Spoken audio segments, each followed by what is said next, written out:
Welcome back to Marlins 9, everybody. My name is Jeremiah Geiger. In today's episode, I'm going to be talking about the Peter Bendix comments to the media. Against the Nationals on Sunday, pregame, Peter Bendix responded to a lot of various questions. There was a full interview session going on. I listened to it all. I want to give you my thoughts, my reaction as to what he said. Lots of good questions were asked of him. Some more challenging than others, and usually when it comes to asking upper level management, the front office, ownership, tough questions, you will get the same political, dry responses. I'm not going to say that a lot has changed, but I will say that Peter Bendix knows how to respond in a professional manner, and I will give him credit for that. But I will also say that he withholds information. That information to the fans is not being delivered in a clear, concise manner. The communication factor is still lacking. As a fan, as a Marlins fan, I still struggle to see the direction. Not just the direction, but the method of how Peter Bendix's vision will be carried out. He makes it very adamant that this is a rebuild. That much is clear. He states that this will be a multi-year approach. That in order to get the team where he wants it to be, it will not just take 1 year. It will take multiple years. That much is understood. But what I have trouble understanding is, in the meantime, what are you doing to make that happen? You say you want short-term success, and you say you also have an eye on the future, that you also are looking to build long-term success down the road. Well, the thing that I hold on to is that in order to succeed in 2026, 2027, those steps start now. And I have yet to see Peter Bendix, any of the ownership, Bruce Sherman, anybody involved with this organization, state what they have done in order to build for that future. Bendix listed one name in particular, when talking about acquisitions and seeing their development, because he was questioned on it. He was questioned, how do you see, what is your reaction to your acquisitions and what they've contributed? And Bendix mentioned he's seen good things from Calvin Fauche. And it's true. A reliever who started the season off very strong for the Marlins in 2024.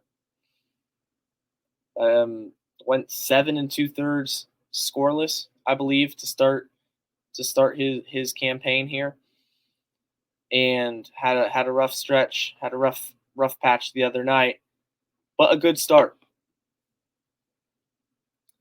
Vidal Brujan, Christian Bethancourt, Tim Anderson.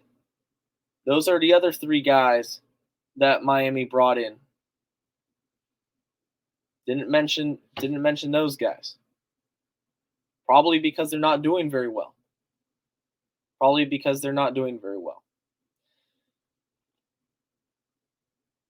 If you're going to rebuild, and I say this as a fan that wanted to see, and I'm going to say expected to see, the Marlins be competitive this season. If you're going to rebuild, you need to start as soon as possible. Once you've made that decision to rebuild, once you've made that internal decision to rebuild, it makes sense to start trading players when their value is as high as possible, especially when you look at the farm system. And that is my biggest fear, is that the Marlins have committed to a rebuild. They understand what they're doing. They understand that they're not competing this year and probably not next year. But it's almost as if there's nothing to rebuild with. In the farm system, you guys got Noble Meyer, Thomas White, 1-2 prospects, years away from stepping on a major league mound. Offensively, it's pretty bad. It's pretty bad. Jacob Berry, Joe Mack is making some strides, but overall, this farm system from top to bottom is one of the worst in baseball. That's just a fact. You need talent in the farm system. You need young, controllable, major league quality talent coming up through the farm. In order to do that, you need to hit on your draft really well, which only happens once a year. And if you're going to rebuild, that inevitably means trading away from your major league roster, stripping down the major league roster of assets that will be valuable in the long run for another team. And in return, you're getting controllable prospects. It's not rocket science. The issue is the Marlins don't have anybody on their major league roster that is going to warrant a big return. They just don't. Luis Arias, 1 more year of control. He's owed $10 million. He's arbitration eligible. That number might or might not go up. He's still owed $10 million this year. He still only has 1 more year of control. He doesn't offer a ton in terms of power. OPS, another big stat. He's not gonna slug 45 doubles. Not gonna steal you a ton of bases. He's a singles guy, which is fine. I love him. I think he's a great player. But he's not gonna net you a big return. Jesus Luzardo, which just 2 weeks ago was probably the biggest piece that the Marlins had to offer in terms of trade value. We don't know what's wrong with him because he's injured. He's on the injured list. Goes down with elbow discomfort. We all know where this could go. If this turns into Tommy John surgery, I mean, for him as a person and as a player, you want him to recover and come back to the level of pitcher that he can be. But 2024, man, with this injury news, it just got even worse for him. He's had a terrible season. His value plummeted. Besides those two, who do you have? Josh Bell, nothing. You're not going to get anything for him. Josh Bell is hitting under 200. Like, he's not hitting. Jake Berger, who I think the Marlins will plan to keep around because he's under control for additional 4 more years, an additional 4 more years after this season. Jake Berger's the other guy. Jazz Chisholm. That's it. Maybe Jazz. Jazz would be the only other guy that can get you value. And that is if a team overpays. So the issue with what Peter Bendix is saying, with looking forward to the future, you have this vision. That's the word he used. His vision has always stayed the same. His vision has never changed. Ultimately, what is your vision? To compete year in and year out and build a team that shows sustainable success. Okay, that's great. But what action are you doing in the present day to warrant those results? I haven't seen it. Another reporter asked him straight up. He said, "What are you doing to improve?" Bendix was saying everybody can improve. The front office can improve. I can improve. The players can improve. And a reporter asked him, "What are you doing to improve? What is the front office doing? Is there a specific trade? Is there specific signings you're looking at? What is the method that you guys are using to improve?" And Bendix gives the cliche, "Oh, every day we're looking to improve." It's a little bit of everything, referring to the minor leagues, major league free agent signings, exploring trade options. They're always looking to improve this team. Okay, are you? Are you always looking to improve this team? Because right now you're 6-23. You're 6-23. I don't swear very much on this podcast, but this is fucking pathetic. It's fucking pathetic. 6-23. The worst record in baseball. You're not improving shit. You haven't improved anything on this major league roster, let alone the minor leagues. So to go and tell people that every day we're looking to get better, how? How are you looking to get better? What have you done in this field? Baseball is a business. Baseball is a business, okay? And when you're in business, you need to take action. People won't feel sorry for you. People aren't going to hold back and wait for you to catch up with them. And the Marlins are 6-23, and the rest of Major League Baseball does not care. They do not care.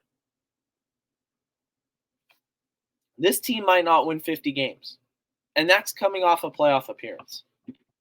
How often do you see that? How often do you see that? I don't see it very much. I can't recall a team, at least during my time watching baseball, be this horrific, this pathetic, this uncompetitive a year after being in the postseason. It's insane. So Bendix is very adamant. They have the guys. They have the guys internally that are professionals that are going to step up and turn this ship around. You're 6-23. Baseball is a very individual sport. When it comes to hitting, pitching, fielding, it is very much on the individual player, more so than it is, say, basketball or football.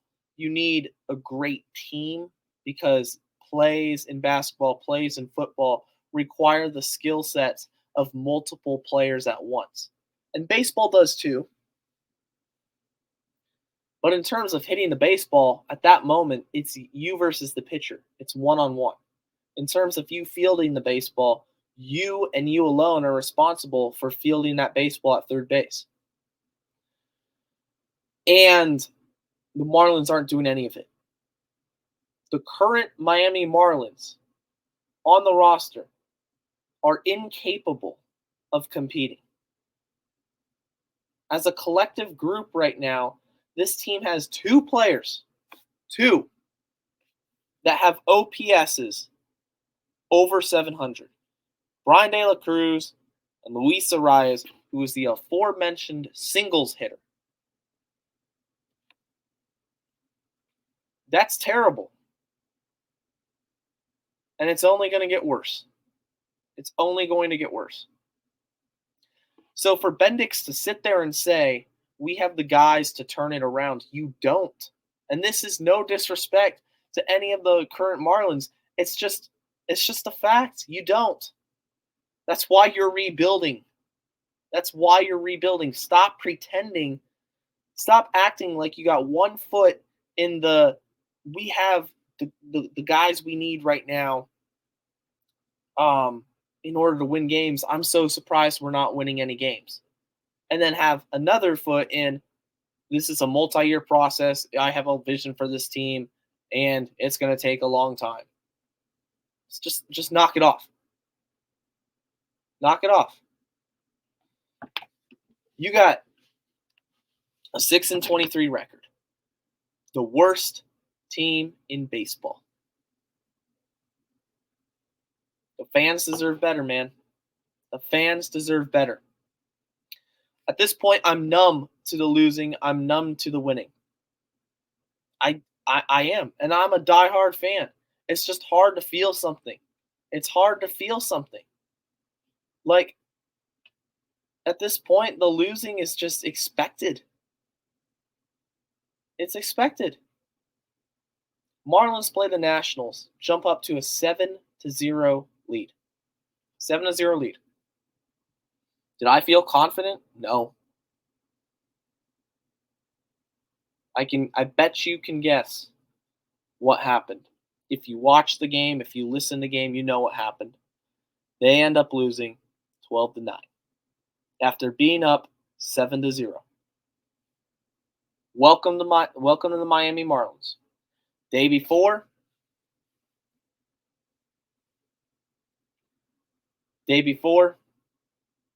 you got blown out of the water, lose 11-4. I mean, it's just those two ways of losing baseball games are complete polar opposites, and yet both of them, when you consider the fact that they're back-to-back days, it's just a microcosm of the disaster that is the 2024 Marlins. You get blown out one day, and then you're blowing the team out. You're up huge, and you somehow lose that lead, and you choke it away. It's incredible. It's incredible. I say this as a diehard fan. I don't care if they win or lose anymore. It doesn't affect me.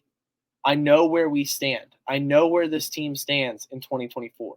They suck, and they're going to continue to suck. Like I said, this team might not win 50 games.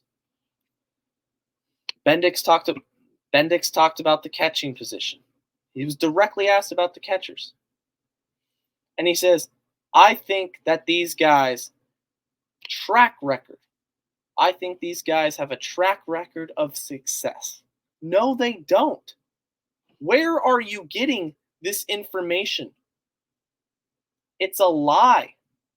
Bethancourt is a washed-up prospect who couldn't figure it out with multiple teams, and you signed him for pennies on the dollar.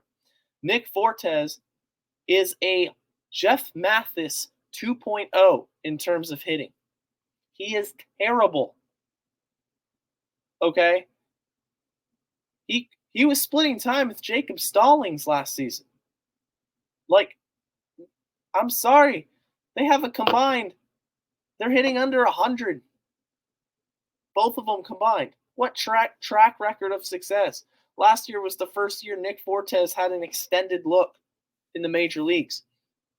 Christian Bethancourt bounces around from team to team and is only in the majors because of his supposed elite pop time and ability to throw out runners, because he's got a really good arm.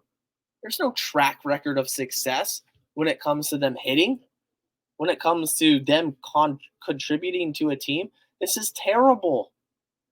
This is terrible. You have a vision of rebuilding. I understand that. But if you came into the position you're in the offseason, why didn't you look to move Luis Arias? Why didn't you look to move Jesus Luzardo when you, as a professional executive in this organization, in this sport, understands that their value is highest then? Why didn't you? It's just frustrating. It's frustrating. It's angering. It's upsetting. Honestly, I want to I mean, the summer hasn't even started yet. We haven't even come close to Memorial Day. And this team is the laughing stock of the league. It's embarrassing. I want to continue to enjoy watching baseball. I do. And this team makes it very extremely hard to do so.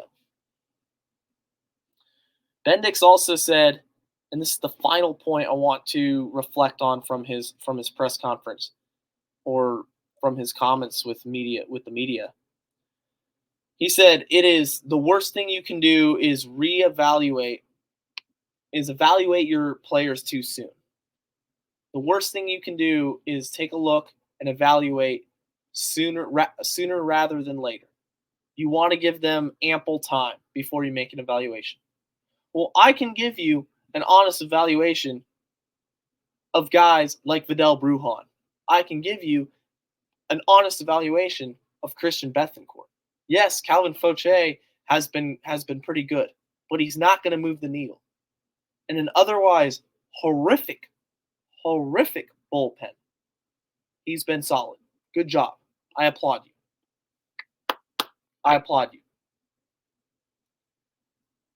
But we know who Brujan is. We know who Brujan is. We know who Bethancourt is. We knew who John Birdie was, who you got rid of. I mean, it is what it is. It is what it is. Like I said, you rebuild, that's fine. You should have taken steps previously to do so. Because right now I'm looking at this team. It's going to be a long summer. It's going to be a long summer. And if I had to guess, there's going to be very little, if any, you'd be lucky to get any blue chip talent returning to you in any prospective trades this summer. It's going to be really tough because looking up and down the roster for the Marlins, I don't see any guys that are going to warrant a big return. If you do, let me know. In the comments, drop your opinion of who you think the Marlins can get in the trade deadline. Do you agree with Peter Bendix? Am I being too harsh? Is my vision for the team skewed in any way? Let me know what you guys think. I'm going to wrap this up here. 6-23, guys. It's rock bottom. This, I can say with full confidence, is the worst I've ever seen this team in my time of being a fan. Thank you all for listening. As always, let's go fish.